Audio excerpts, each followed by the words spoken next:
Do you find yourself collapsing into bed at the end of each day, totally exhausted, and yet still feeling like you didn't finish what you needed to do? What if you could get more high-impact work done, enjoy guilt-free relaxation, and feel really good about your day? Hi, I'm Angela from GrowthGarden. In this video, we're going to share a powerful framework to help you to do just that. I've read and applied ideas from many productivity books, but it was one book which impacted me above all else. So I've invited the author to share more about his techniques with us later in this video. And we'll find out how we can apply just 2 key changes to your day to significantly improve the overall outcome. But first, let's understand why our day can be so packed yet so unfulfilling. For most of us, our typical workday looks roughly like this. We wake up early, prepare for work, maybe get the kids to school, then devote 9 to 10 hours for our workday, including travel time. Most people that I know continue to work at night after they get home, squeezing in emails and messages in between dinner, time with family, and other errands.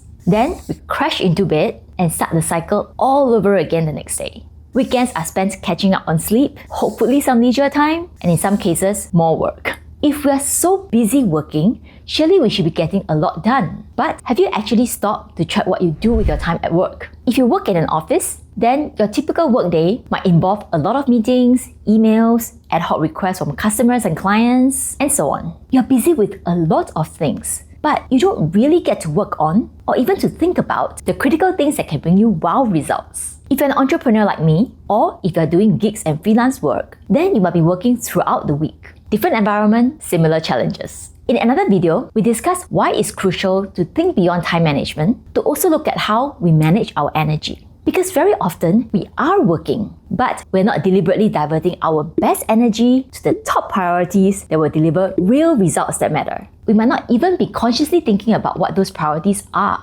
So let's think about our day differently in terms of 3 zones of productivity. This framework comes from Mark McKeon, and it's going to help us to invest our energy in a way that gives us a much bigger payoff. Remember the typical day that we just spoke about? We are operating in what Mark calls the slow zone. Most of the time, we are cruising along, or some of us are just trying to survive the day. We don't actually enter into a peak performance state like what the top athletes and artists do. Neither do we fully relax because our mind is always preoccupied.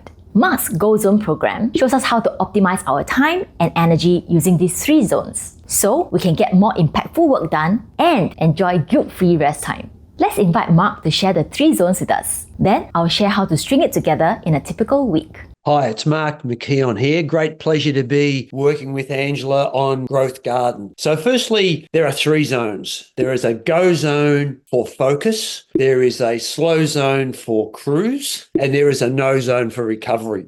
Let's break down the details for each of the 3 zones and how you might be able to apply them in real life. First, we have the go zone. That's when you're operating in a deliberate, focused state. This is how Mark explains a go zone. They are planned in advance for usually 2-hour periods where you work on tasks one at a time to the best of your ability until that time is up. The whole idea is stepping up to a higher level of concentration and focus and resilience to work on these tasks. So the first thing to do is to make the go zone a non-negotiable part of your week. You can start by setting aside 8 to 10 hours a week for that. So if you're a morning person, then you want to block out time in the morning when you're at your peak.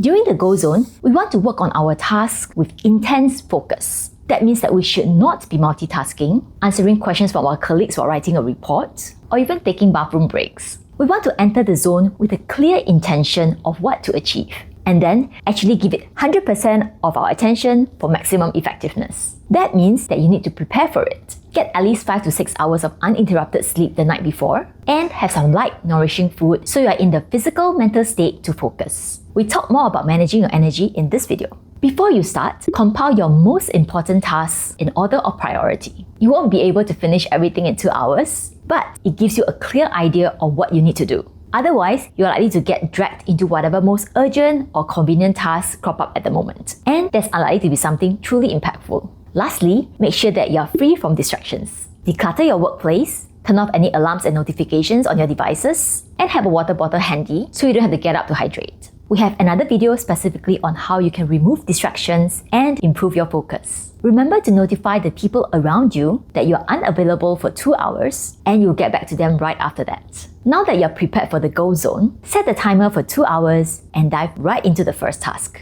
Keep going, focusing on one task at a time until the 2-hour period is up. It doesn't matter if you finish 2 tasks or 20 tasks. It's the focus that counts. If you're a leader, your top priorities might not involve sitting down at your desk, but rather to engage with your team. Then, by all means, use your goal zone to do that, but with deliberate focus. As Mark says, a lot of my clients as leaders are having trouble keeping their team members engaged. And many times when leaders are busy, they do those interactions with team members when they're in the slow zone. They've got a lot of things going on. I'm working on something else, but there's no real direct intensity and connection in it. So my suggestion is to really engage your team members. Your day-to-day interactions should be a go zone task, a go zone event. It's totally legitimate to have a task of make sure that I'm engaging this team member, make sure I am thanking that team member for the work they don't, make sure I'm mentoring or teaching or engaging or just having an open conversation and finding out where people are at. Doing that as a go zone task will bear tremendous rewards in your business. It will engage people and it will unlock the magic of that discretionary effort. So, which are the most important interactions with your team members?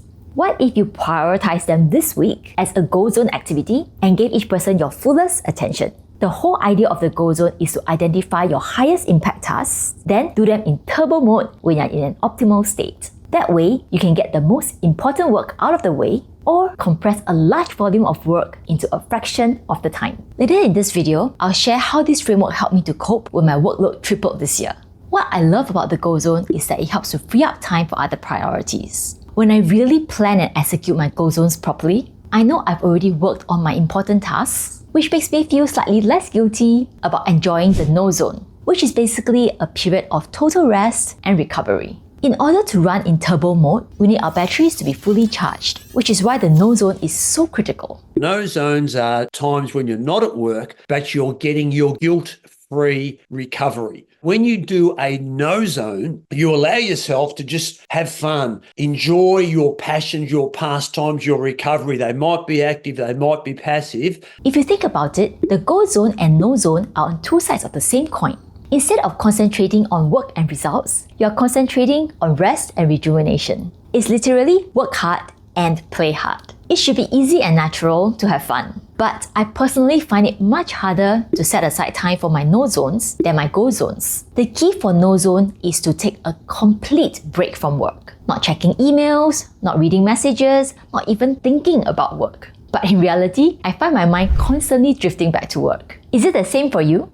And that's a problem when we think of rest time as just passive time, because we just slow down, but we are not deliberately switching to renewal mode. So I asked Mark for some advice, and these are my favorite tips, which I found to work in real life. For every 2 hours that you devote to your go zone, set aside 1 to 2 hours for a no zone. So 10 hours of go zone means 5 to 10 hours of no zone. Treat it as a reward for your focused work and to recharge yourself for the next go zone. Block it in your calendar 3 to 7 days in advance, like an appointment with yourself. This could be self-time or time shared with friends and loved ones. I realize that I tend to neglect my no zone when it's just a slot in my calendar. But if I pre-schedule something that I really enjoy, like art jamming, going for live music, playing badminton, or having a nature hike, I'll naturally immerse myself in the activity and stop thinking about work. The beauty of Mark's system is that it's so easy to remember. You just need to focus on your go zone and your no zone, and the rest of your day will naturally fall into the slow zone by default. The slow zone is much longer. In fact, many people are in the slow zone 100 hours a week because it's really everything else apart from sleep, the go zones and the no zones. In slow zones, I cruise, I do a bit of this, I do a bit of that. So it's okay to get distracted and to multitask because I'm doing lots of things, but not at a high level of intensity and not at a high level of excellence. Most of us are already operating in this zone. The danger comes about when the lines start to blur, such that we get stuck in a perpetual slow zone when we are neither performing at high intensity nor fully resting. That's why we need to deliberately set aside our go zones for focused work and our no zones for full recovery.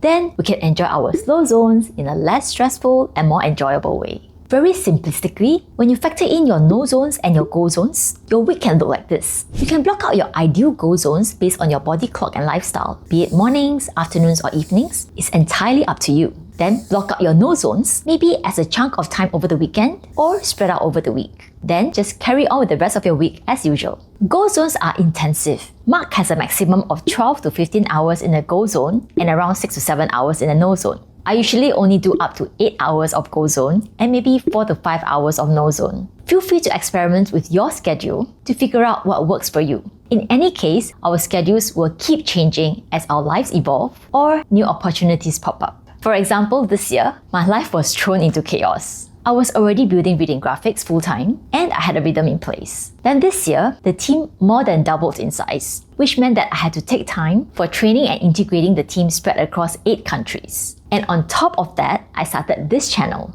Any content creator will know how much work it is to create videos like this. So I need 72 hours a day, but I only have 24. I had to force myself to sit down and really relook at my schedule. This is what my planner looks like at the moment. This is already my 3rd revision this year and I'm still refining it. This is just my planner, not my calendar, but it helps me to get clear on how much time I can realistically devote to each area of priority. Within each area, I must then be brutally honest about what I want and figure out how best to achieve it with available time, energy, and resources. For example, during my Monday Go Zone, I step back to look at the moving pieces of my life, what works and what doesn't work. That alone has helped me to identify talents to hire or develop, processes to automate, or flawed assumptions to be debunked. The payoffs have been tremendous. Because my days are so intense, my no zones become even more critical. Now I tend to combine my no zones with the time I set aside for key people in my life. So I kill 2 birds with 1 stone, and I find it easier to set aside work and not cancel my no zone when I've committed time with other people.